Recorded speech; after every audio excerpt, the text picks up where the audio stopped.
Howdy everybody, welcome back to another Homestuck comic reading, where today I am uncertain how far we're going to end up getting. I wasn't too certain whether or not I should continue this or not, or whatever, but now I kind of just want to keep going until I reach the end. Which might take a while, admittedly, but I mean, I'm all for it. Also, I realized during editing that I slipped up in one of my previous readings, said a word I said I wasn't going to say. I caught myself. I'm not going to do it again. Alright, let's just get into this, alright? I think last time we got to see John, be kind of a badass, but also completely screw it up. So let's see if we get more of that today.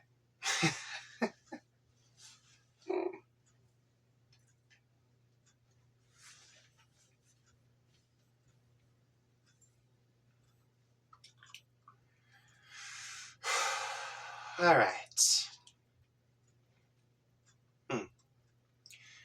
Ignore little Cal and find the beta.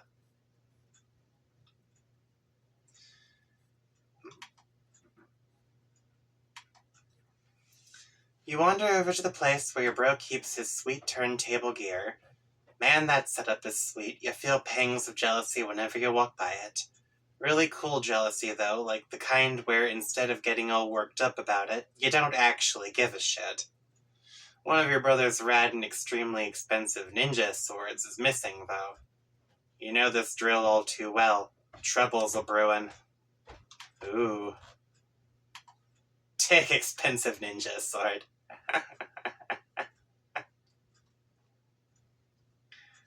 Oh. What's happening here?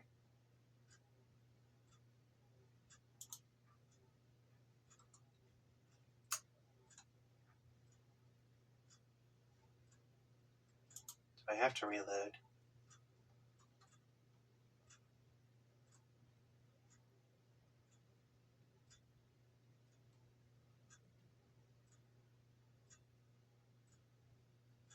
Oh no!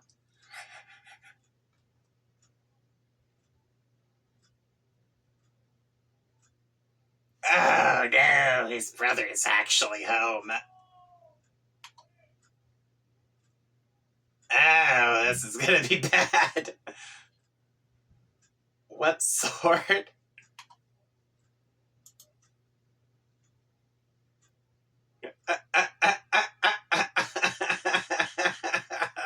Oh no, he's getting trolled. You approach the exit. There's something on the door you haven't seen before. Looks like one of your bro's ironic comics he left for you to check out.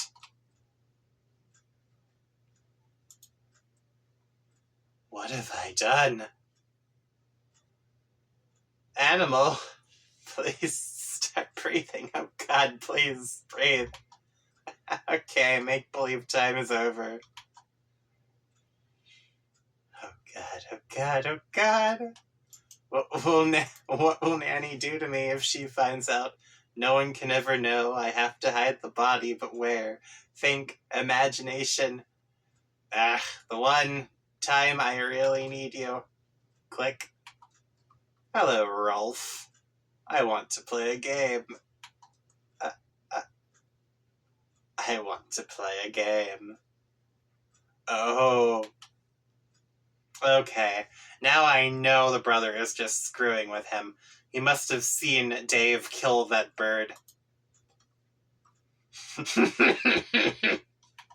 Okay, some of this stuff you know he's just leaving around to get under your skin.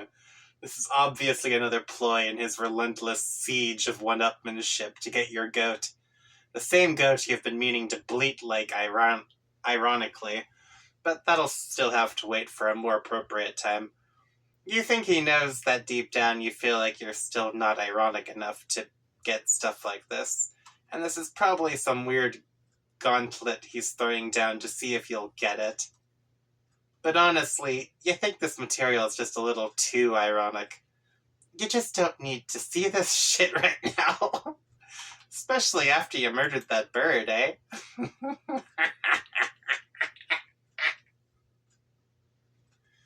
Go into the kitchen. Oh, the kitchen's just right here. Okay. Oh, a Jigsaw fan, I see. Throwing dagger? What's with all these weapons? No sign of Bro in here either. Well, aside from the absurd quantity of awesome, dangerous stuff he leaves lying around. Transfer katana to Strife Specibus.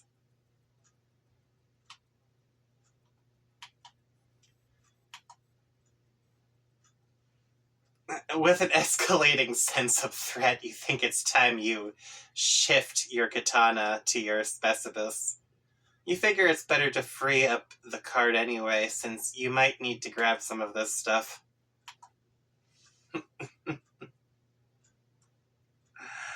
Set blender to mix. You guess Bro stuck some fake blood capsules in that puppet? Pretty gross.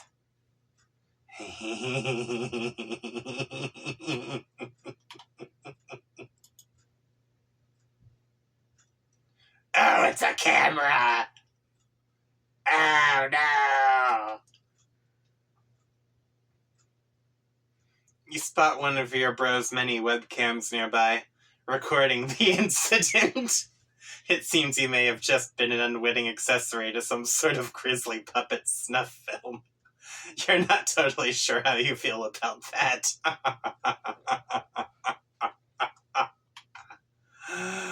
Oh, no.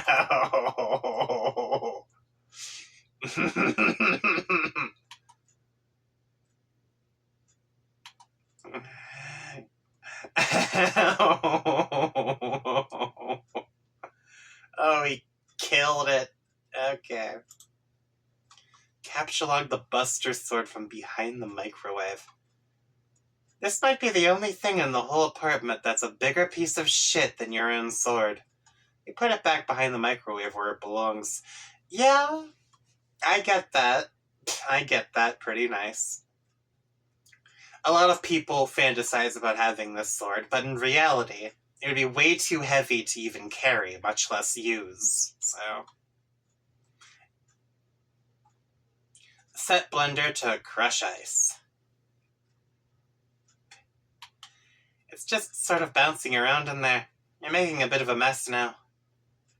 Hide evidence in the microwave.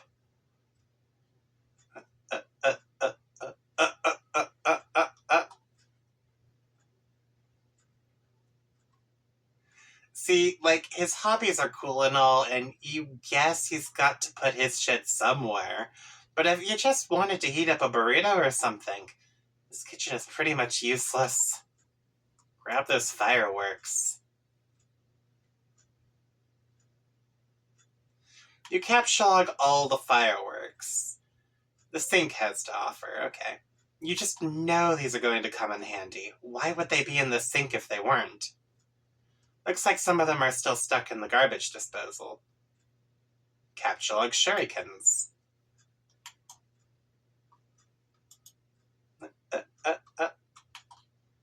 You capsulog the shurikens. And, hey, careful where you're putting stuff, especially if you're looking to turn your Silodex into a powder keg full of sharp things.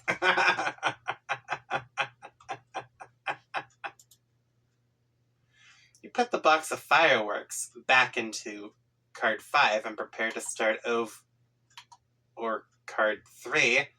Apparently that settles that, you guess. Oh no, does it not, like, auto set things? Because it was just a box before, which apparently put it in card 5. And then he merged it with the fireworks, and it stayed in card 5. But now that the box is a box of fireworks, it belongs in card 3, but it didn't, like, put the stuff automatically into card 3. Oh, man. Dude, your Silodex is worse than John's. Take the nunchaku. Once again, grabbing without thinking ahead. Oof.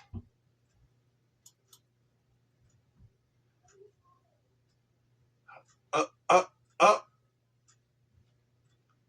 First, you capture log the box. 5. Again. Well, adeptly avoiding the shuriken trap, which you yourself set only moments ago.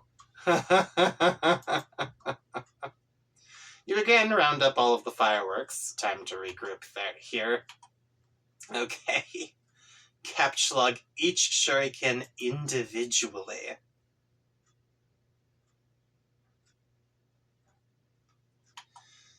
You grab each shuriken, 3, one at a time, knocking out those nunchaku. But no worries, you've got a plan.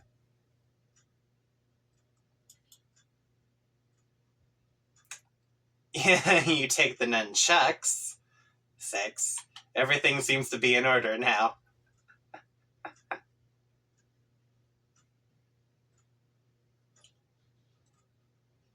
Little cow moved! It would have been badass to go with the authentic Japanese name for each weapon, but sometimes you've just got to compromise with this modus. Okay, so it really does just depend on how you word things. Examine the fetch modus. What the fuck is this?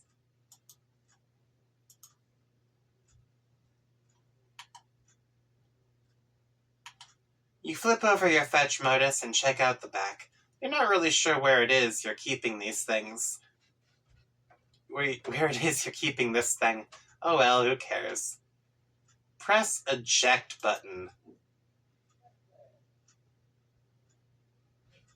Oh, hell no! Not after all that trouble you went through to get that stuff situated. This is potentially a very dangerous button. Why does that exist? Is that on all of these things? Change to Scrabble points hash modus.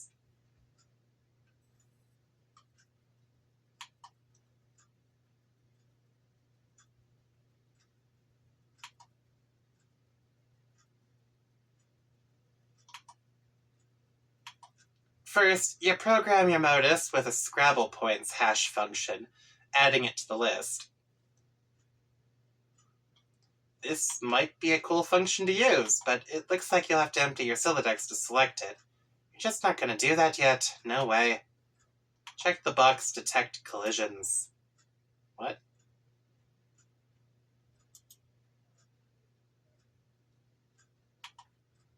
Okay.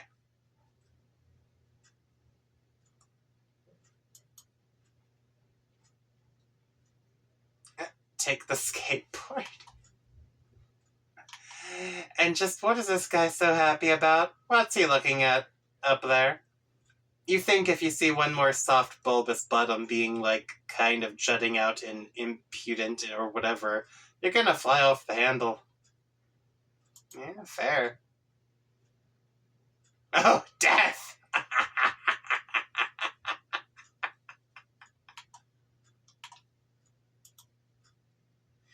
You take the skateboard. Actually, no you don't. A collision has been detected. You take the,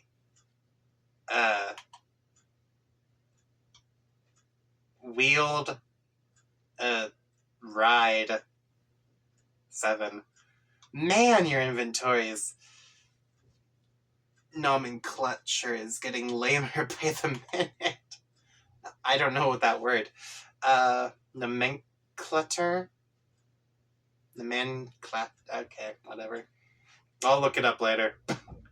Capture log the unplugged power cord. You take the power cord. 5. Wait, no, not going to work. Think of a new word for power cord. You take the battery pack. 8. Damn it!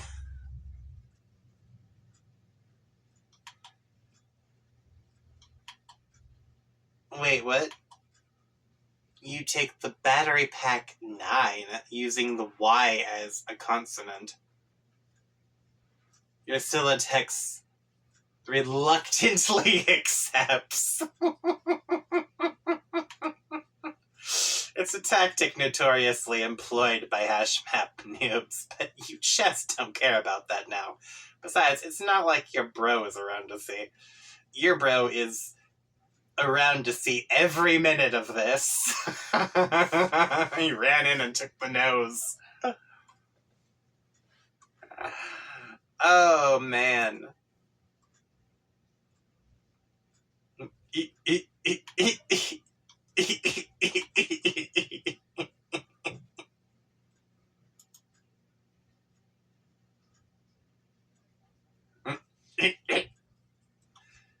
Search for some mad snacks, yo. Oh, it was just little Cal again. You can never stay mad at him. Anyway, you've got to get this way rude hunger under control. You figure you ought to scope the fridge for some grub. This hunger is so ill-mannered, it would make a room full of snooty dowagers commit mass suicide. Open fridge. Oh my god, what? Oh god, more shitty swords. Of course you knew these were in here. You're not even sure why you looked. If you want to keep any food or beverages in this apartment, you've pretty much got no choice but to hide stuff away in your closet. Oh, that's why the apple juice was in there. Take the swords. The hell with it. You try to take the entire jumble of unbelievably shitty swords and brace yourself for... Oh, looks like that works, actually. 2. You capsulog the jumble of unbelievably shitty swords. Use the ice maker. It's still hot around here. You dispense several cherry bombs. Oh no! Why are there cherry bombs in the ice maker? Wait. Who's that looking at you in the reflection?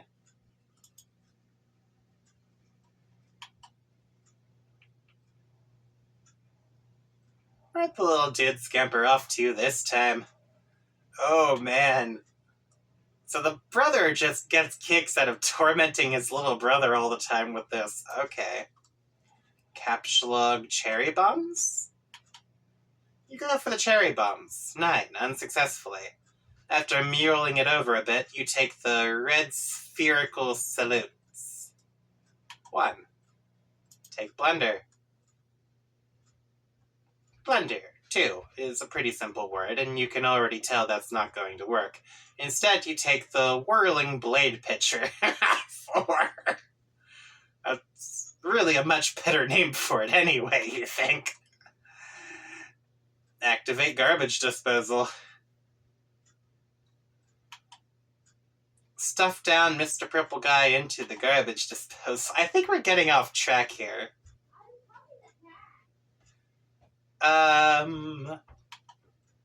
You're still not sure what he's so happy about or what he's looking at up there. While you're at it, you dump the contents of the blender. Oops, I mean whirling blade pitcher into the disposal. But you suffer an unfortunate garbage disposal head sham. You notice something in the reflection. Something above you.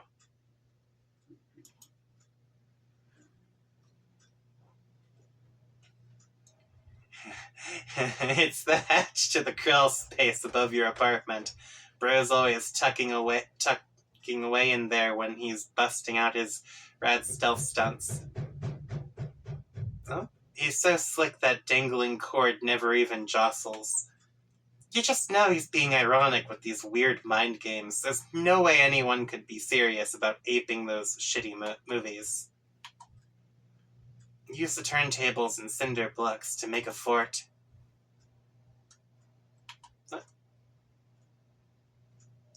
It's a pretty sweet fort you just made, and you're pretty sure your brother would agree. Under different circumstances, you might be high-fiving over it right now. But rather than get inside and take her for a spin, you really just need to use it to get up to that hatch. Oh, is his bedroom up there? It is time to face your destiny. No going back now.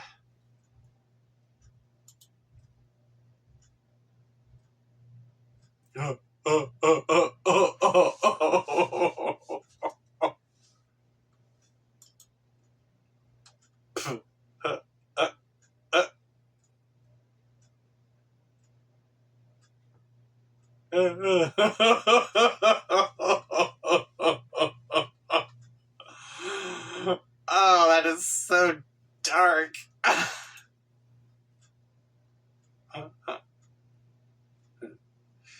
Yeah, there was pretty much no way this wasn't going to be a bunch of puppets in there.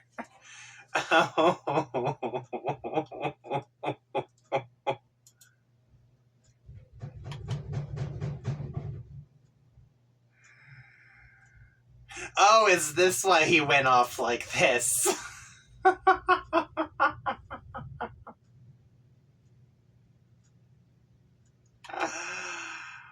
Oh, okay.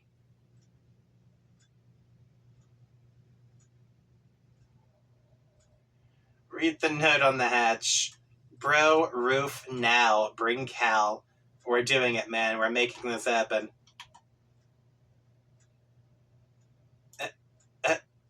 Bust out of the puppet pile like the one.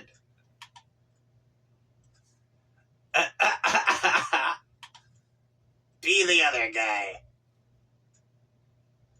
You are now the other guy. Fair enough. Oh, man. Take dowels and sheets from bed and make a tent? Yay! Why is John so wholesome? Oh, man. This is so much fun. A huge waste of time, yes, but so much fun. Unnecessary, Rose. Carve a totem of the punched pogo card.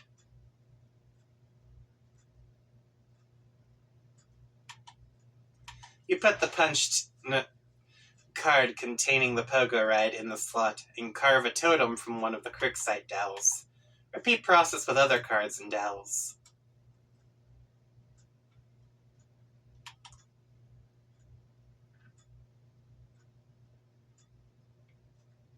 You use the card containing the code for the hammer, as well as the one with the random code you punched over the shaving cream card for the hell of it. You carve the respective totems for the card. Do same thing with captulogged card. Okay.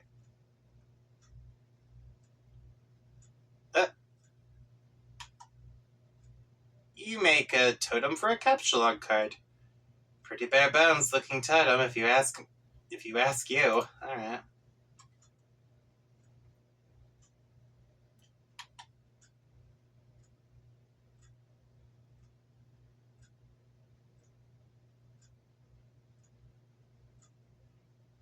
Even the game doesn't know what the hell this is.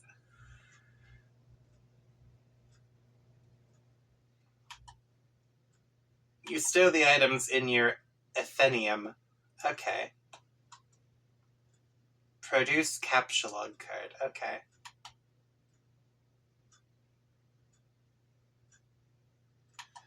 The alchemeter requires 1 unit of any type of grist to produce 1 card.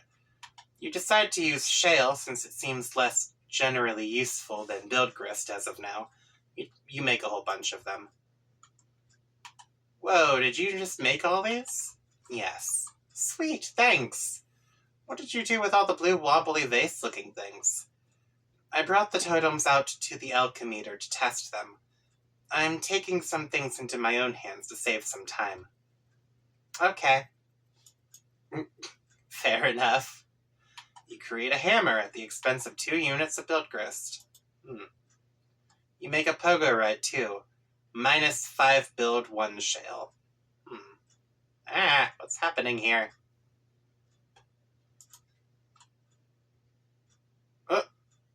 What? You use the You use the totem carved with the random code. You create a rocket pack with some random crap stuck inside it. Looks like a cinder block, a violin, and a flower pot. The items have rendered the device completely inoperable. Wow! You figure you might as well put this piece of junk to use.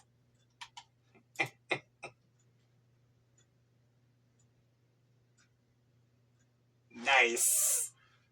Whoa, wait, how many is that? 1, 2, 3, 4, 5, 6, 7, 8, 9, 10, 11, 12. That's more than what Dave's got! Using a little strategy, first you grab Harry Anderson's Wise Guy by Mike Canary, then use the cards. Then your ejected PDA, then the book again to flush the cards into your deck. Okay, nice going. Turn on Detect Collision.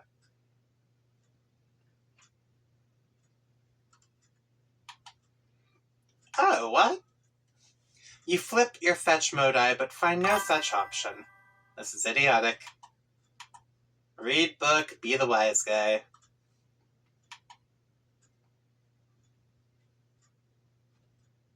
Blood loss in the Big Easy. Whoa. What?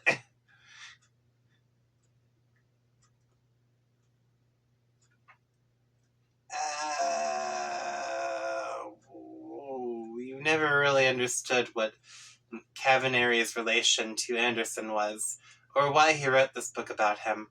His ambivalent attitude toward your favorite magician in these anecdotes always struck you as a little weird, and to be honest, you tend not to read much of the context in the book. You mostly like to look at the diagrams for all the cool tricks. Are they like X's or something? What the hell? A hole in the ace. The a-hole trick.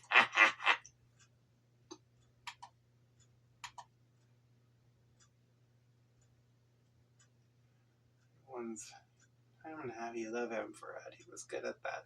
Wow, alright. Oh yeah, that's right. The old hole in the ace trick. Interestingly enough, pertaining to punching holes in cards and making them disappear and stuff, your hands were never really strong enough to make this one work all that well either. But actually, this gives you an idea.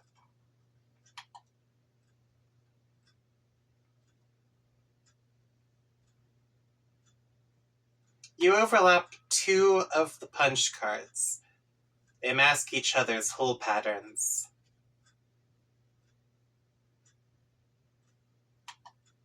Put both cards in the totem leaf. You carve another totem using the new combined hole pattern. Take it to the alchemeter.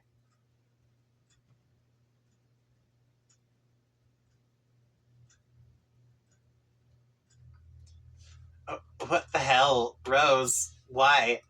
Man, looks like Rose made like 1,000,000 hammers for some reason. Get all this shit out of the way, you're about to make something sweet. Oh, snap! It worked!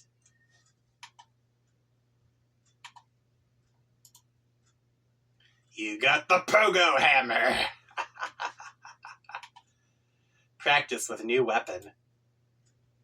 Boing, boing, boing, boing, boing, boing, boing, boing. What did you do? I combined the cards in the lathe thingy and made this. It's so sweet. Man, look at me go. I see. That was a really good idea, John. Nice work. Thanks. I got the idea from Harry Anderson. Who? At, the show night court? No. Oh, well, bottom line is, he's awesome. That's really all there is to say on the matter. John, attack the nearest imp to test the pogo hammer's strength. Oh, they both went flying. You get a vicious, rhythmic bouncing combo going and easily slay the imp in one blow. You and the pogo ride are capture-logged sky high in the process. Okay, well there's the pogo ride. Where did John go?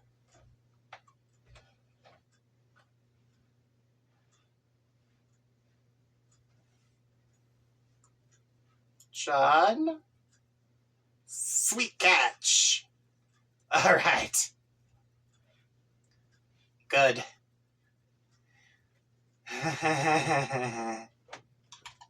Oh, that could have been so bad.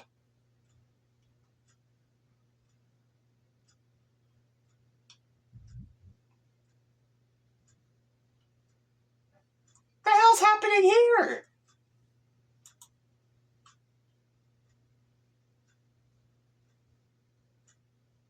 Pester John. Hey, that was a pretty, nice, sweet catch. Save. Oh, yeah, that. This is pretty comfy. Why don't you just, carry the bed around with me on it? Up to the gate up there. I can't interact with you directly, or anything that you're touching, if it will result in moving you. See? Oh. Lame. The game probably regards that as a kind of cheating. In a way, thieving you of your free will as an adventurer. The need to advance by your own skill and ingenuity. The server player is just a facilitator. Well, okay. All that scurrying around kind of wore me out. I think I'm going to rest here for a bit. Rose, can you keep the imps at bay? Drop some stuff on them if they sneak too close? No, you should pick up your hammer and defend yourself. What? Come on. I have no idea what the hell Dave is up to, or if he's any closer to recovering the game. There's some stuff I'd like to try in case he doesn't come through. Oh, alright. I'm just gonna rest my eyes here a second, though. John, sleep. No, John, don't sleep. Not here.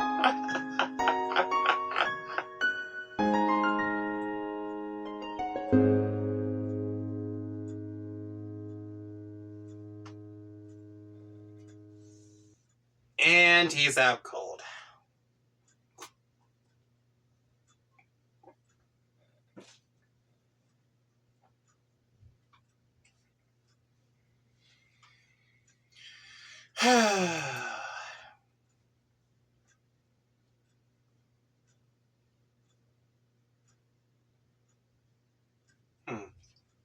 Rose, check alchemy excursus. Pogo plus hammer equals pogo hammer. Looks like a sort of index documenting all the known results for punch card alchemy combinations.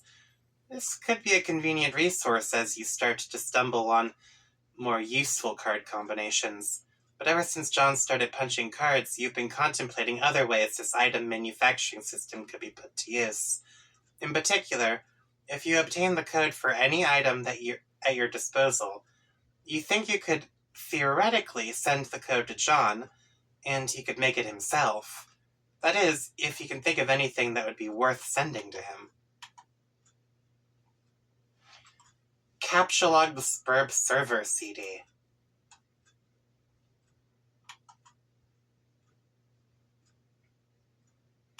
You eject the disk and capture-log the server CD. Message John the captcha code.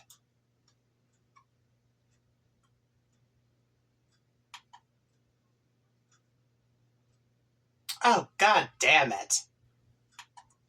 What? Oh, that's fascinating. It doesn't have a captcha code. Or at least it's so distorted, it's never gonna be read.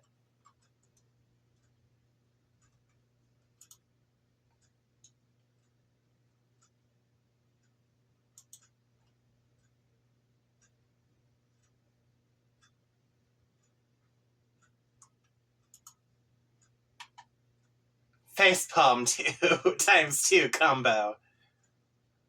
John, wake up.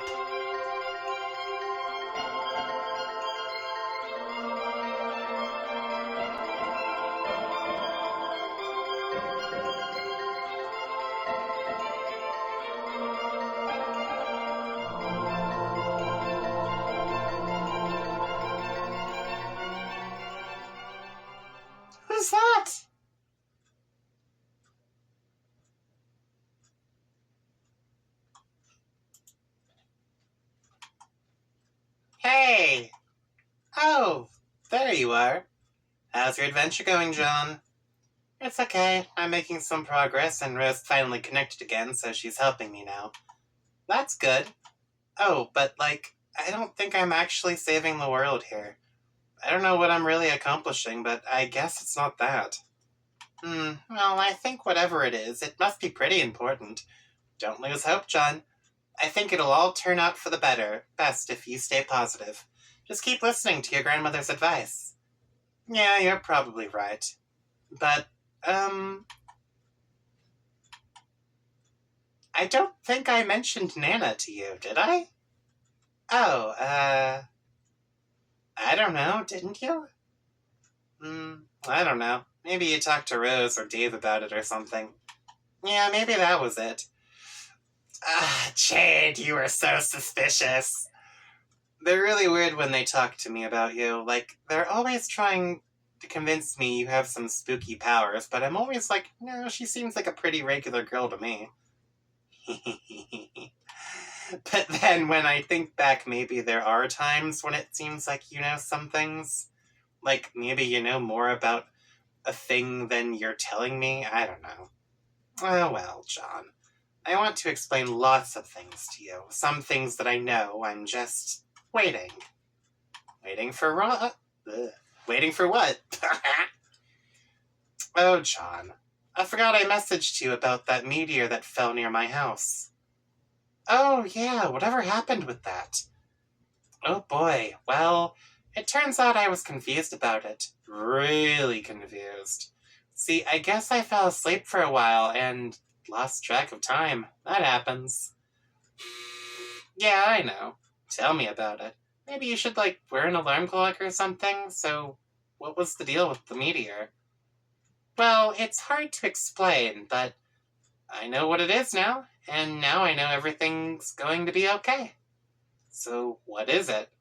Or is this just another thing you're waiting to tell me? Oh gosh, John, I really want to tell you all this stuff, but I can't yet. I really think you need to wake up first. Huh? Well, okay, not literally. Well, okay, maybe kinda literally. Ah, stop being so confusing. Lol. Anyway, time for you to go, John. I think you have some company. Heart. Cease pestering. At... Oh, that's interesting. She doesn't even get a time date. Like everyone else does. Jade, what are you? John, quickly grab the pogo hammer.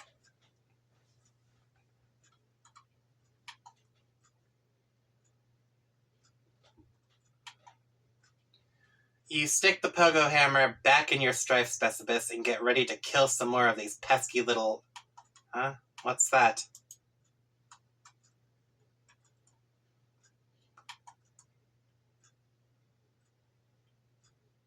Oh, no. Oh, you're both hiding. Drink. Okay. Rose, why aren't you dropping something on that thing? Oh, no. Be the imp.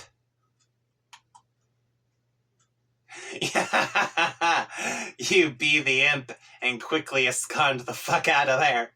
This is what weaker adversaries do whenever things get too hot to handle, which is frequently.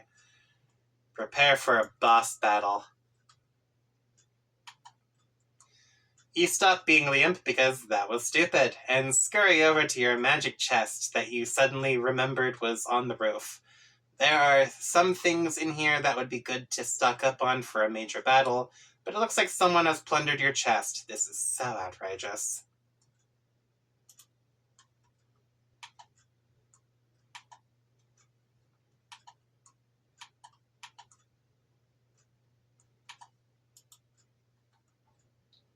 You are being ambushed. There isn't much room to maneuver on this sloping roof. Maybe you should consider making your way to higher ground. Ascend to the highest point of the house. You go up here. Look down. You peek over the edge. Other side, John.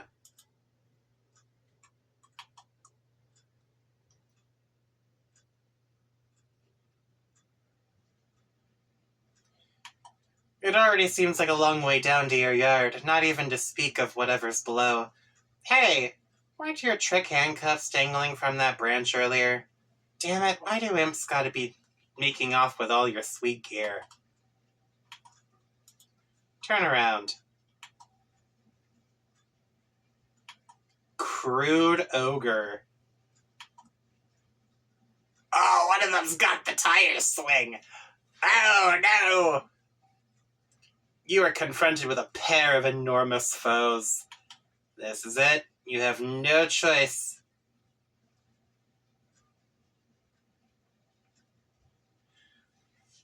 But to wage a fierce rooftop battle. This is totally going to happen now, and could in no way conceivably be interrupted by a sudden shift in our attention. It's go time. It's time to do this thing. We're doing it, man. We're making this happen. Stop being the other guy. You stop being the other guy. You're not even sure what that meant anyway. Dave, ascend to the highest point of the building.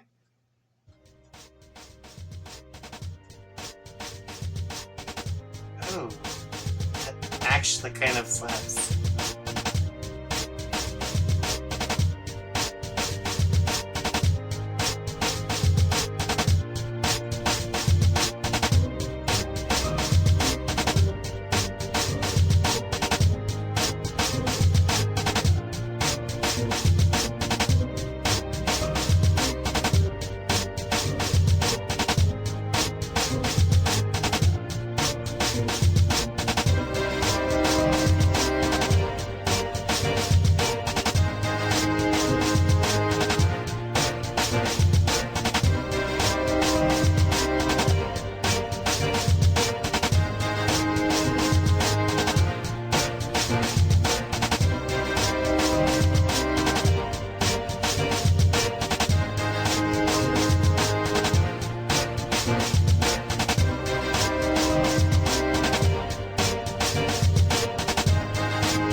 Psych.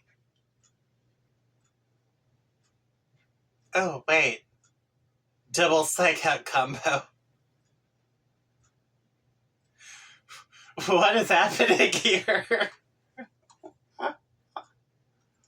What? I don't understand. You are now the wayward vagabond. Okay. WV, retreat. Got him already.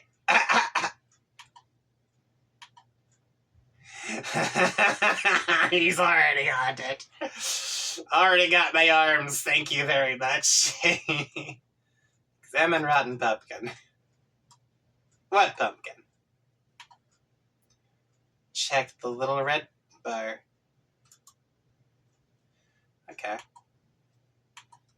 It appears to be a gauge for a large power cell, perhaps fueled by some type of nuclear reaction. If this is the case, it is relatively low on fuel, but who knows how long it has been running here. You do not care about this sort of nonsense, and you will disregard it at once. You are very hungry. Captcha-log can of gravy. Captcha-log? You have no idea what that means.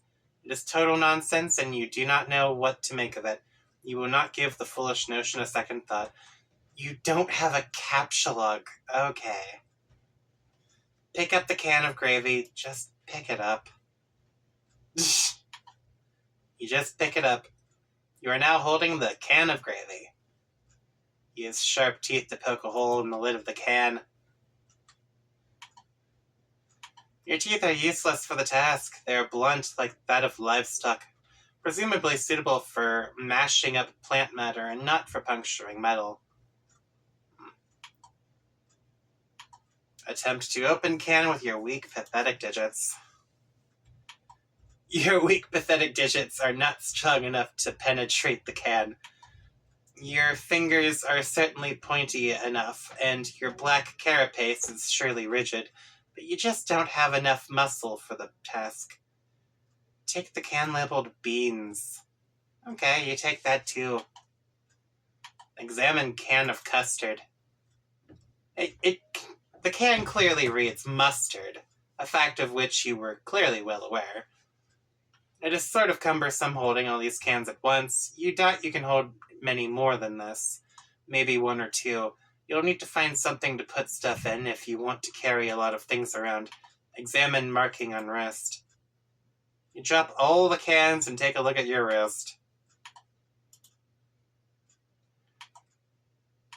It is a sort of specialized barcode pattern. Oh. This brings back unpleasant memories, and you would prefer not to dwell on it. Examine the small potted plant. What plant? Checkbook on human etiquette. It appears half the pages of the book have been eaten. The daunting volume is considerably lighter than it once was.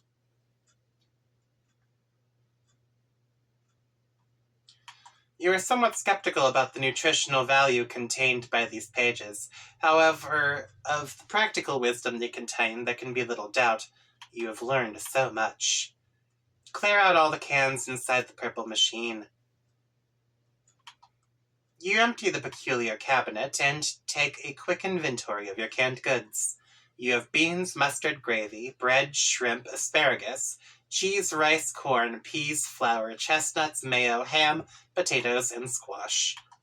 Such bountiful plenty, and yet the delights taunt you from within their small metal prisons. Search room for can opener.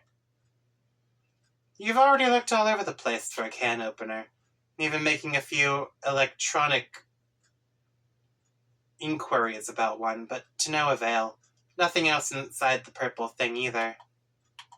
Locate a nearby sharp object. You wield your trusty knife. It is actually a...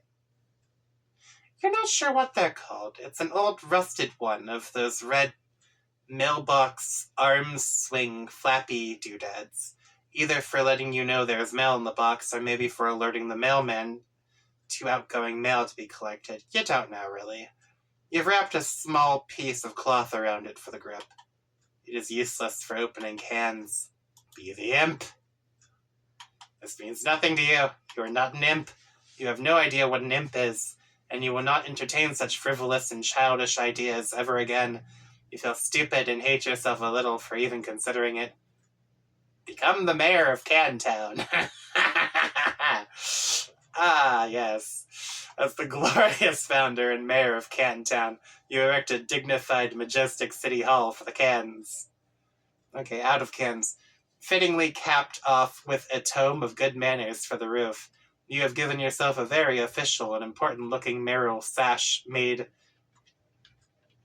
out of old cables to complete your look of authority. A number of rather civic-minded citizen cans gather in front of the building to offer adulation to their fair and magnanimous leader. All is well.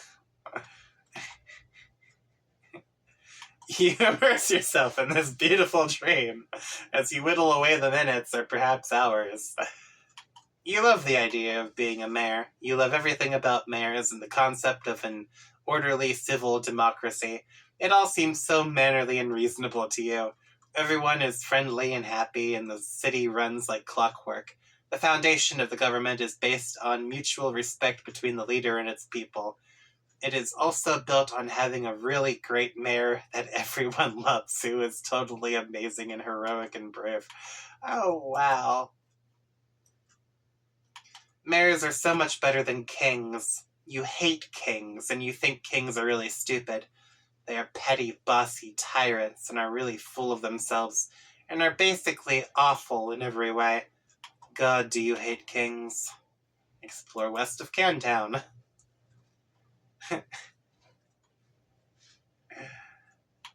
Over here is the other side of the room. There's another one of those purple storage boxes, and some useless objects scattered on the floor. Ooh, use glowing green rock to open the cans. You pick up the nugget of uranium and... Oh, that was so stupid. Why would you do that?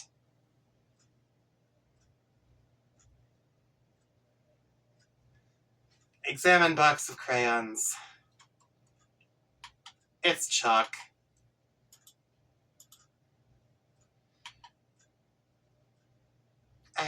Stop eating! No! Inside the box, there are 12 pieces of chalk in every color of the 10 pieces of chalk in most colors of the rainbow. You are excited by this. Try to open the storage box. It's locked. There must be some sort of release mechanism for this thing. Examine contents of the yellow container. The container is full of motor oil. This does not seem useful to you right now. Rescue that poor lightning bug. There is nothing you can do for this new little friend. Attempting to crush the ember encasing the firefly would likely cause it harm. It nevertheless bravely flashes on. You find its light alluring, inspiring. To you it seems as if it could most easily serve as the light of democracy. Use the chalk to draw some roads. Okay. You sketch a handsome network of sprawling thoroughfares for your citizens to traverse. The adoring population applauds its mayor's keen instincts for city planning. You even add some lush vegetation to your city with a piece of blue chalk, because you can't seem to find a more suitable color for some reason. Lay a chalk foundation for Cantown's civic growth. You develop westward, settling those fertile plains and claiming them for your city. You section off a number of residential and commercial zones for civic growth, arranging in the only logical pattern that occurs to you. A checkerboard. Oh, God. You color the residential zones with your piece of white chalk, but for some reason none of the colors in the box strike you as suitable for the commercial zones. Perhaps there is an alternative. Oh. You cannot urinate because you have not had anything to drink in quite some time. You are very thirsty. Also, that is a really terrible idea, and you would not consider befouling your wonderful city in that way for even a moment. Use motor oil to designate commercial zones. You fill each empty square with a bit of motor oil to complete the zoning. It looks rather striking to you. You can hardly imagine that an up-and-coming young Can trying to make it in the world would not be delighted to live in your fair district. You're very careful not to get any of the unpleasant fluid on your person. Peel label from can of mayo and affix to sash.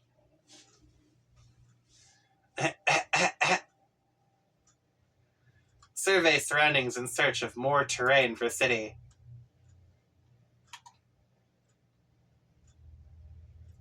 It seems you've run out of territory for your western expansion. There's still a lot of empty wall space. Perhaps your citizens would be happier with a colorful backdrop that would make them feel more at home.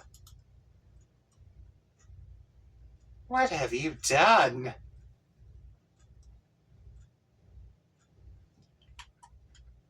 Using most of your imagination and an entire piece of sky blue chalk, you render a bright and cheerful sky full of clouds. You have decided that very closely orbiting your city is a luminous planet, about which orbits a single moon. You switch to another shade of blue and continue when rendering on the western hull. Orbiting much further from your city are 4 planets. None of these have satellites, you've decided. Yes, that makes sense, you think.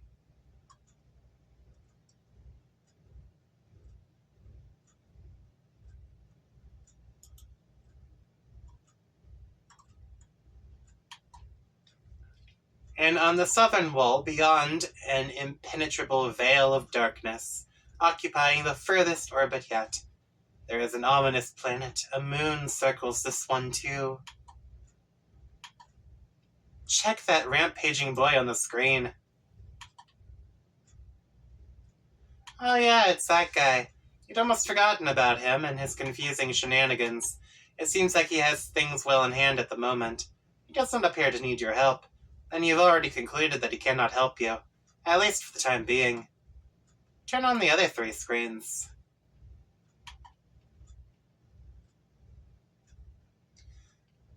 You have no idea how to turn these on.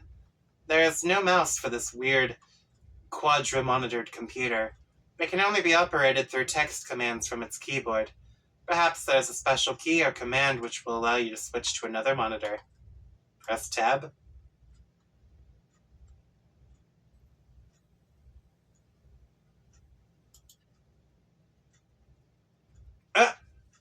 Oh no!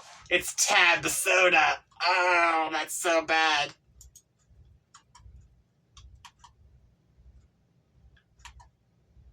Consume several cans. No! You free the heavenly brown elixir from the jewels of pink carapace and imbibe like the wind. It is so sweet and sugary, you wonder how so much sugar can fit in one can. Whatever mighty wizard concocted this potion is truly deserving of your fear and respect.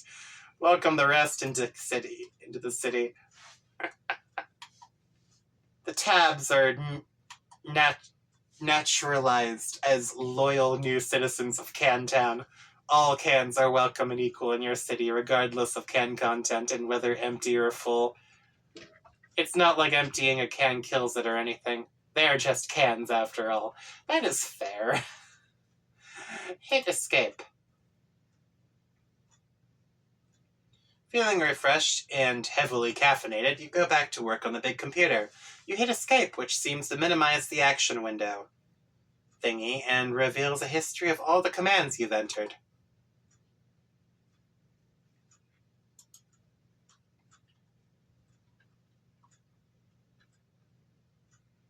I don't need this. You use the arrow key to scroll up a bit. You can't believe how much you've already typed into this stupid contraption. What a waste of time.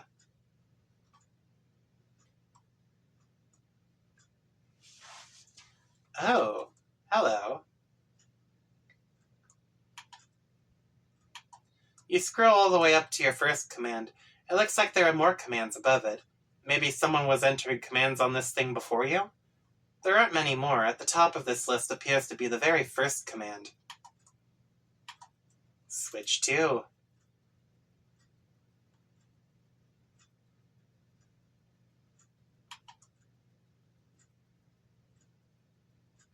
You activate screen 2.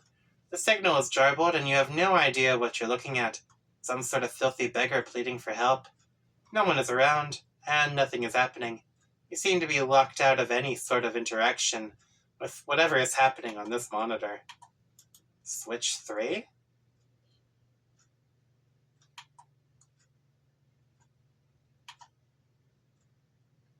What the hell is going on here? It's another one of these rapscallions. This monitor is locked too. You can't tell him what to do. Not that you really want to, since it just looks like more confusing nonsense to you. You consider switching to screen 4, but decide against it. You have a feeling that whatever's there would just confuse you even more, and you don't even really care all that much anyway. /home.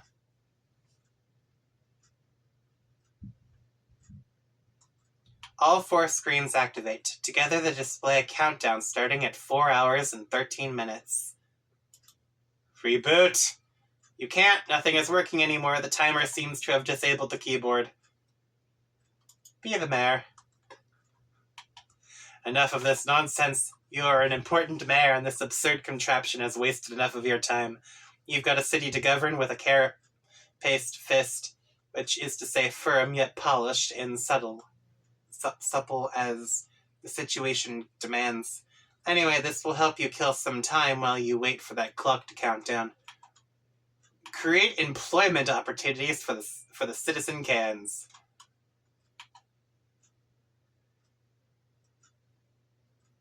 Oh no!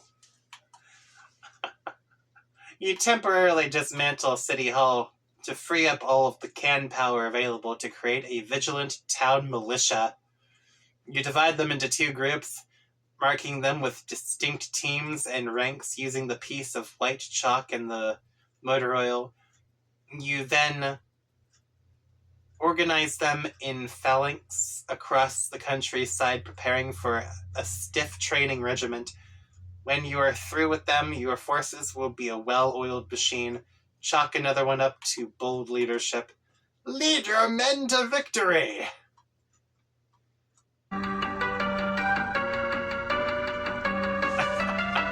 You waste more than 4 hours on this tomfoolery.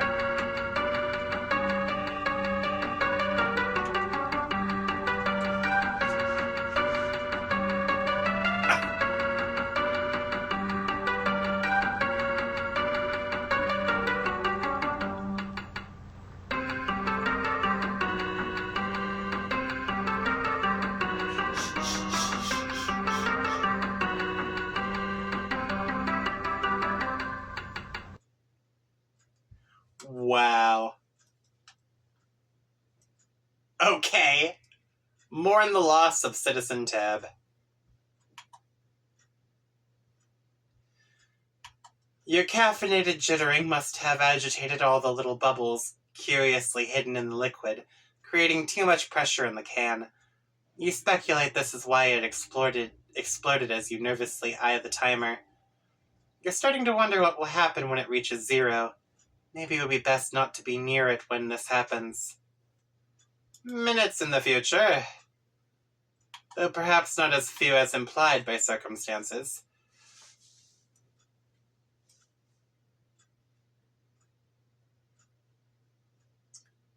What does this say?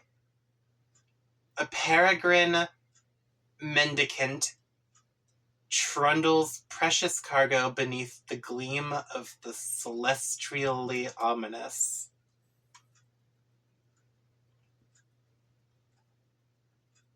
Oh shit, it's happening again. Okay. So he's already set off the fireworks a second time. Good. Go outside and get some sun. You say a bittersweet goodbye to your beloved city. It is time to move on to greener pastures, by which of course you mean an arid, sandy wasteland upon which nothing green has grown in years. The door shuts behind you. A panel on the door becomes illuminated. As you ponder over the marks on the panel, you hear another mechanical sound overhead.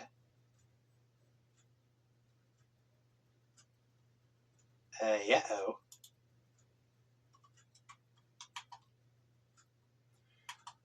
The LCD panel appears to have a touchscreen interface.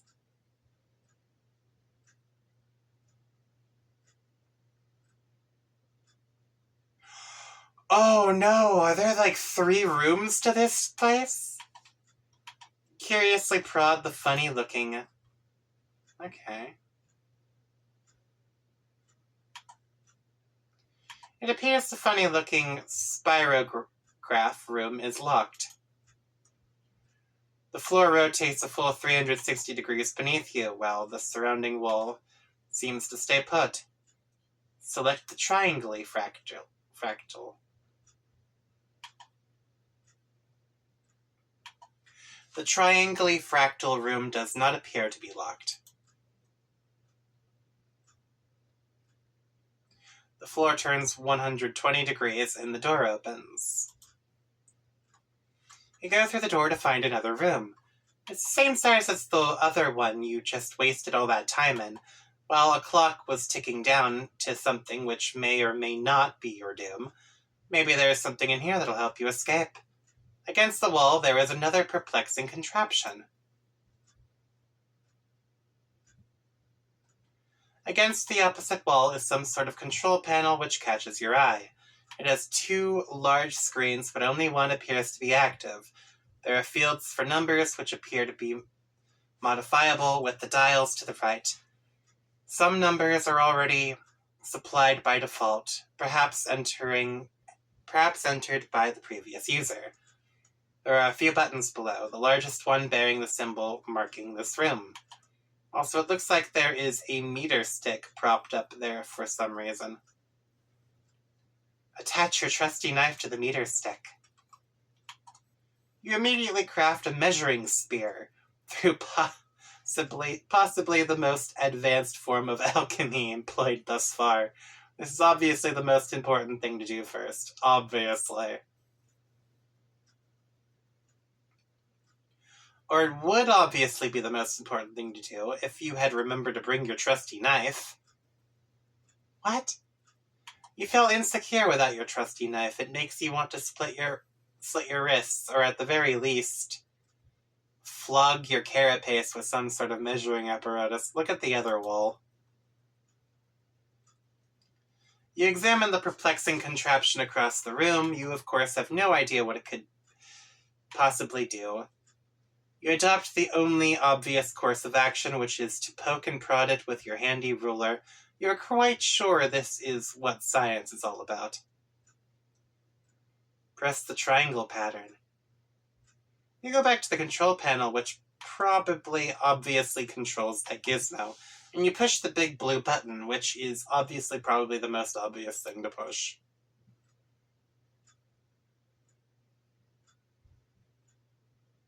You purify a pumpkin.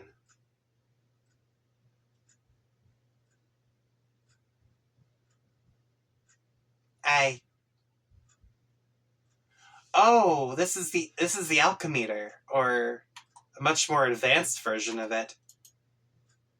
It seems this mysterious gourd was transported, purified, from a specific time and location somewhere on this planet you are on.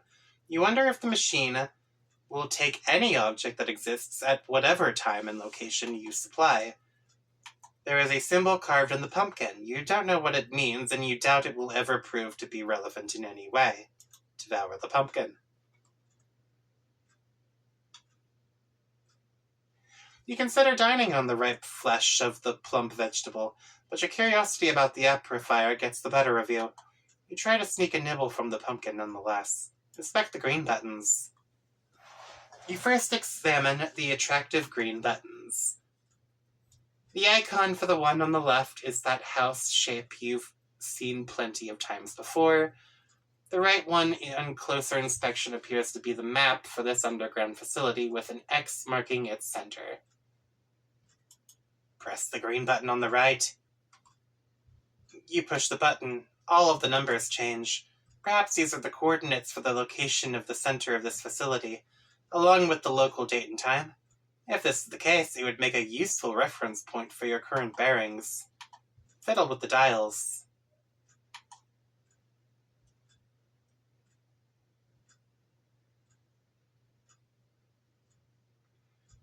One way to find out would be to attempt to purify something from this facility.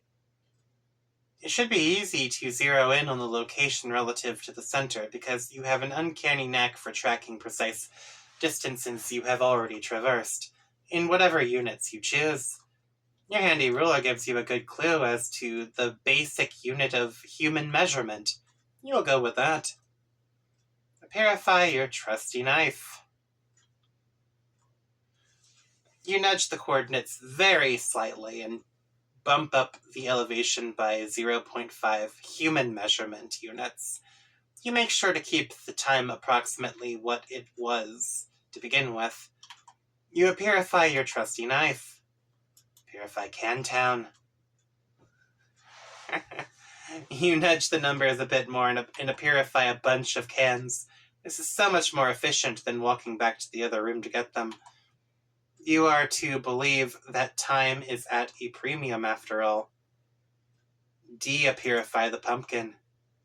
Does this machine look like a purifier to you? Honestly, the idea of a purifier could both purify and purify things is so laughably ridiculous you would wish someone would purify your brain and re-purify it with a brain that is more smart and less dumb. Use trusty knife to carve spook schema in pumpkin. What? What the hell are you talking about? That idea makes no sense at all and is basically meaningless. Try using that mushy stuff in your gourd next time. Instead, you just carve off the top, exposing a delicate cache of gorgeous seed-laden ambrosia. Needless to say, you consume all of it rather quickly, but it turns out to be too gross for us to watch. Okay. You cannot move it. It has a spirograph-shaped indentation, and possibly will require a special kind of key to turn it. A purify fire fly out of the amber.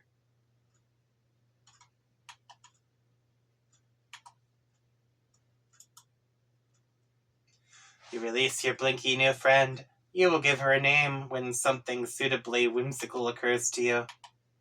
Adjust time dial to a purify rotten pumpkin.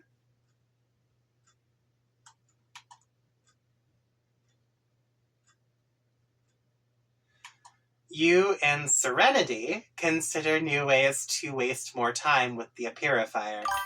You are assuming she is a girl firefly, even though you're not really sure that fireflies can even be girls. You target the extremely tasty rotten pumpkin that was sitting in the other room hours ago.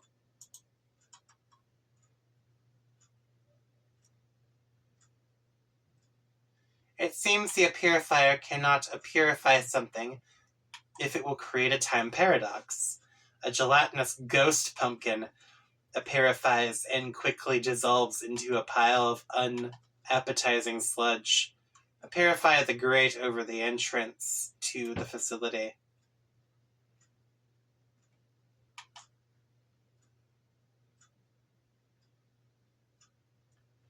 Serenity blinks a message of urgency. You nearly forgot that while trapped in amber, she was witness to all your tomfoolery and dilly-dallying in the other room, and knows the timer is about to expire. It's time to get this show on the road and escape. You reset the coordinates with the right green button again, and this time only adjust the elevation by approximately 10 human measurement units.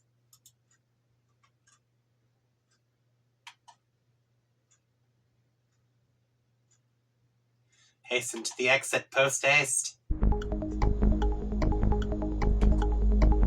Oh, what?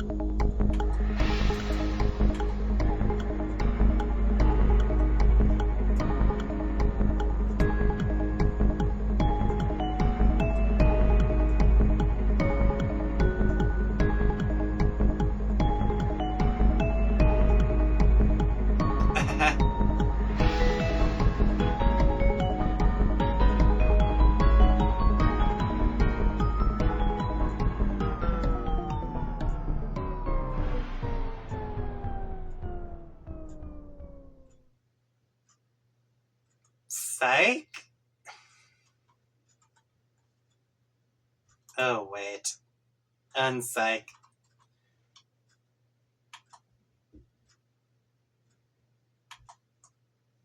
What's happening? You attempt the rare and highly dangerous 5x cliffhanger combo and fail. We are doing it, man. We are making this happen. Ascend.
That was way too much!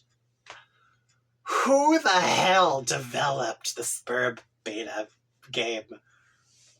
Like, it ended the world, man.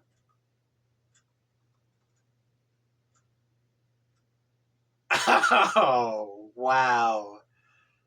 Okay. End of Act 2. Oh, wow. Alright.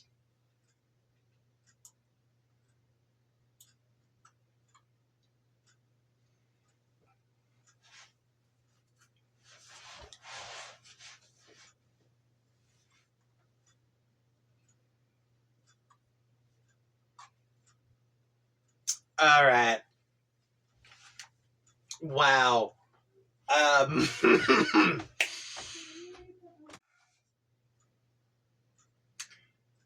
Okay, I am leaving this off here.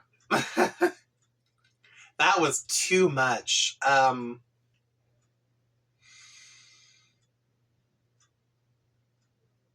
Too many things happened all at once, and I need to re-watch that just to understand what I saw. So, I'm leaving this off here.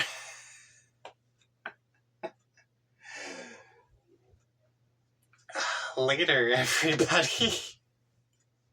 Bye.